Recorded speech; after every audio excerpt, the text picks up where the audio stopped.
നമസ്കാരം.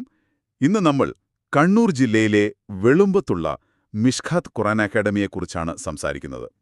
അവിടെ നടക്കുന്ന ഒരു പ്രത്യേക പരിപാടിയുണ്ട്, creative hands crafting with heart. ഒരു കരകൗശല പരിശീലന പരിപാടി. നമ്മുടെ കയ്യിലുള്ള വിവരങ്ങൾ വെച്ച് നോക്കുമ്പോൾ ഈ അക്കാഡമി വിദ്യാഭ്യാസത്തെ കാണുന്നത് ആത്മീയത, അറിവ്, പിന്നെ ക്രിയാത്മക കഴിവുകൾ, ഇതിൻ്റെയൊക്കെ ഒരു സംഗമമായിട്ടാണ്. അപ്പോൾ ഈ ക്രാഫ്റ്റ് പരിപാടിയിലൂടെ എങ്ങനെയാണ് കുട്ടികളുടെ കഴിവുകൾ അവർ വളർത്തുന്നത്, അതൊന്ന് വിശദമായി നോക്കാം. സാധാരണ പേപ്പർ, തുണി, പിന്നെ ഈ റീസൈക്കിൾ ചെയ്യാൻ പറ്റുന്ന സാധനങ്ങളില്ലേ, അതൊക്കെ വെച്ചിട്ട് കുട്ടികൾ സ്വന്തമായിട്ട് ഓരോന്നുണ്ടാക്കാണ്. ഇത് കേൾക്കുമ്പോൾ വെറുമൊരു നേരം പോക്കുന്ന് തോന്നാം. പക്ഷേ നമ്മുടെ വിവരങ്ങൾ പറയുന്നത് ഇത് ആശയവിനിമയം, ശ്രദ്ധ, സഹനം, ചിട്ടയായ പ്രവർത്തനം, ചിന്താശേഷി, ഇതൊക്കെ വളർത്താൻ സഹായിക്കുന്നുണ്ടെന്നാണ്. അല്ലേ? ശരിയാണ്. ആ ക്രാഫ്റ്റ് പരിപാടിയുടെ പേര് തന്നെ ശ്രദ്ധേയമാണ്, creative hands crafting with heart. Quran പഠിക്കുന്ന കുട്ടികൾക്ക് ക്രാഫ്റ്റ് വർക്കോ? അതെങ്ങനെയാണ് അവർ ലിങ്ക് ചെയ്യുന്നത്? അതാണ് അതിൻ്റെ ഒരു ഭംഗി.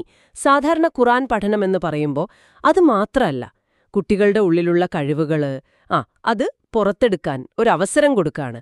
പേപ്പർ, തുണി, പിന്നെ ഈ റീസൈക്കിൾ ചെയ്യാൻ പറ്റുന്ന സാധനങ്ങളില്ലേ, അതൊക്കെ വെച്ചാണ് ക്രാഫ്റ്റ് ഉണ്ടാക്കുന്നത്. ഓഹോ, അപ്പോൾ വെറുതെ ഒരു നേരം പോക്കല്ല.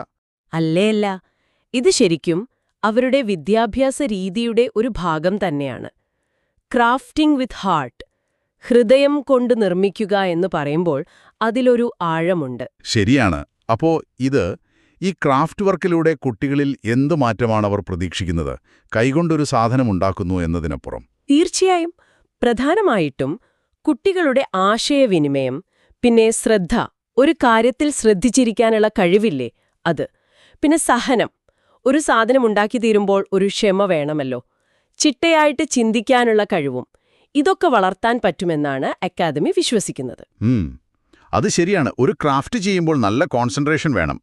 ഇതിനു പിന്നിലെ ആളുകളെക്കുറിച്ചും നമ്മൾക്ക് കുറച്ച് വിവരങ്ങൾ കിട്ടിയിട്ടുണ്ട്. പ്രിൻസിപ്പൽ സയ്യിദ് മുഹമ്മദ് ഹാഫിസ് ജിഫ്രി റഹ്മാനി പള്ളിക്കൽ. അദ്ദേഹം കുട്ടികളുമായിട്ട് നല്ലൊരു ഫ്രണ്ട്ലി അറ്റ്മോസ്ഫിയർ ഉണ്ടാക്കാൻ ശ്രമിക്കുന്നു എന്ന് കേട്ടു. അത് ഈ ക്രിയേറ്റീവ് വർക്കുകൾക്ക് നല്ലതല്ലേ? വളരെ നല്ലതാണ്. കുട്ടികൾക്ക് പേടിയില്ലാതെ ഫ്രീ ആയിട്ട് കാര്യങ്ങൾ ചെയ്യാൻ പറ്റുന്ന ഒരു അന്തരീക്ഷം, അത് ക്രിയേറ്റിവിറ്റിക്ക് ഭയങ്കര ഇമ്പോർട്ടൻ്റ് ആണ്.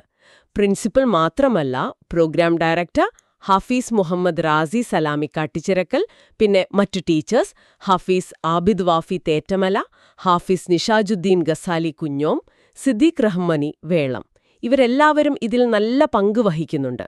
അതെ, കുട്ടികളുടെ കഴിവുകൾ കണ്ടുപിടിച്ച് പ്രോത്സാഹിപ്പിക്കുക, സാമൂഹിക ബോധം വളർത്തുക, ഇതൊക്കെയാണ് അവരുടെ ലക്ഷ്യം. ശരിയാണ്. ആ പ്രോഗ്രാം ഡയറക്ടറുടെ ഒരു വാചകം ഞാൻ ശ്രദ്ധിച്ചു. നിങ്ങൾ തന്ന നോട്ടിൽ, ഒരു വിദ്യാർത്ഥിക്ക് പഠിച്ചത് എത്രയാണെന്നതിലും അവൻ എന്താകാനാണ് താൽപ്പര്യപ്പെടുന്നത് ഇവയെ കണ്ടെത്തി വളർത്തുന്നതിലും. തീവ്രവിചാരങ്ങളെ മക്കളിൽ ഇംപ്ലിമെന്റ് ചെയ്യാൻ അക്കാദമി കഠിനപ്രയത്നം നടത്തുന്നു. ആ ഒരു കാഴ്ചപ്പാട് അത് കൊള്ളാം. വെറും മാർക്ക് മാത്രമല്ല പ്രധാനമെന്ന് പറയുന്നു. അതെ, ആ തീവ്രവിചാരങ്ങൾ എന്ന വാക്ക് ഒരുപക്ഷെ അതുകൊണ്ട് ഉദ്ദേശിക്കുന്നത് കുട്ടികളിൽ നല്ല ഉയർന്ന ചിന്തകൾ, ഒരു ലക്ഷ്യബോധം ഒക്കെ ഉണ്ടാക്കിയെടുക്കുക എന്നായിരിക്കും. പോസിറ്റീവായ രീതിയിൽ, വെറുതെ പഠിച്ചു പോവുക എന്നതിനേക്കാൾ തനിക്കെന്ത് ചെയ്യാൻ പറ്റും, സമൂഹത്തിനെങ്ങനെ ഉപകാരപ്പെടാം എന്നൊക്കെ ഒരു ചിന്ത വരണം. ക്രാഫ്റ്റ് ചെയ്യുമ്പോൾ സ്വന്തം കഴിവ് തിരിച്ചറിയുമ്പോൾ ഒരു കോൺഫിഡൻസ് കൂടുമല്ലോ. അപ്പോൾ വലിയ കാര്യങ്ങൾ ചിന്തിക്കാൻ തോന്നും, അല്ലേ?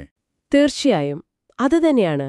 അപ്പോൾ ഈ ക്രാഫ്റ്റ് പരിപാടിയുടെ ലക്ഷ്യങ്ങൾ ഒന്ന് ചുരുക്കി പറഞ്ഞാൽ എന്തൊക്കെയാണ്? പ്രധാനമായിട്ടും 5 പറയാം. 1, സൂക്ഷ്മ ചലനശേഷി, ഫൈൻ മോട്ടോ സ്കിൽസ്, എഴുതാനും മറ്റും അത് നല്ലതാണ്. 2, സ്വന്തമായി ചിന്തിക്കാനും പുതിയ കാര്യങ്ങൾ കണ്ടെത്താനും പ്രോത്സാഹിപ്പിക്കുക, ക്രിയേറ്റിവിറ്റി. 3, ഇതൊരു ഒരു റിലാക്സേഷൻ കൂടിയാണ് കുട്ടികൾക്ക്, നല്ല കോൺസെൻട്രേഷൻ കിട്ടും. 4, ഒരുമിച്ച് ജോലി ചെയ്യുമ്പോൾ ഒരു ടീം വർക്ക്, സഹകരണം, അതൊക്കെ പഠിക്കും. അതെ. പിന്നെ 5 ഒരുപക്ഷെ ഏറ്റവും പ്രധാനം, ഇസ്ലാമിക മൂല്യങ്ങളില്ലേ, അത് ഡെയിലി ലൈഫുമായിട്ട് എങ്ങനെ കണക്ട് ചെയ്യാമെന്ന് പഠിപ്പിക്കുക, ഈ ക്രാഫ്റ്റ് വർക്കിലൂടെ തന്നെ. അവസാനത്തെ പോയിന്റ് ഇൻട്രസ്റ്റിംഗ് ആണ്. ക്രാഫ്റ്റ് വർക്കിലൂടെ എങ്ങനെയാണ് ഇസ്ലാമിക മൂല്യങ്ങൾ പഠിപ്പിക്കുക? വല്ല ഉദാഹരണവും പറയാമോ? പറയാമല്ലോ.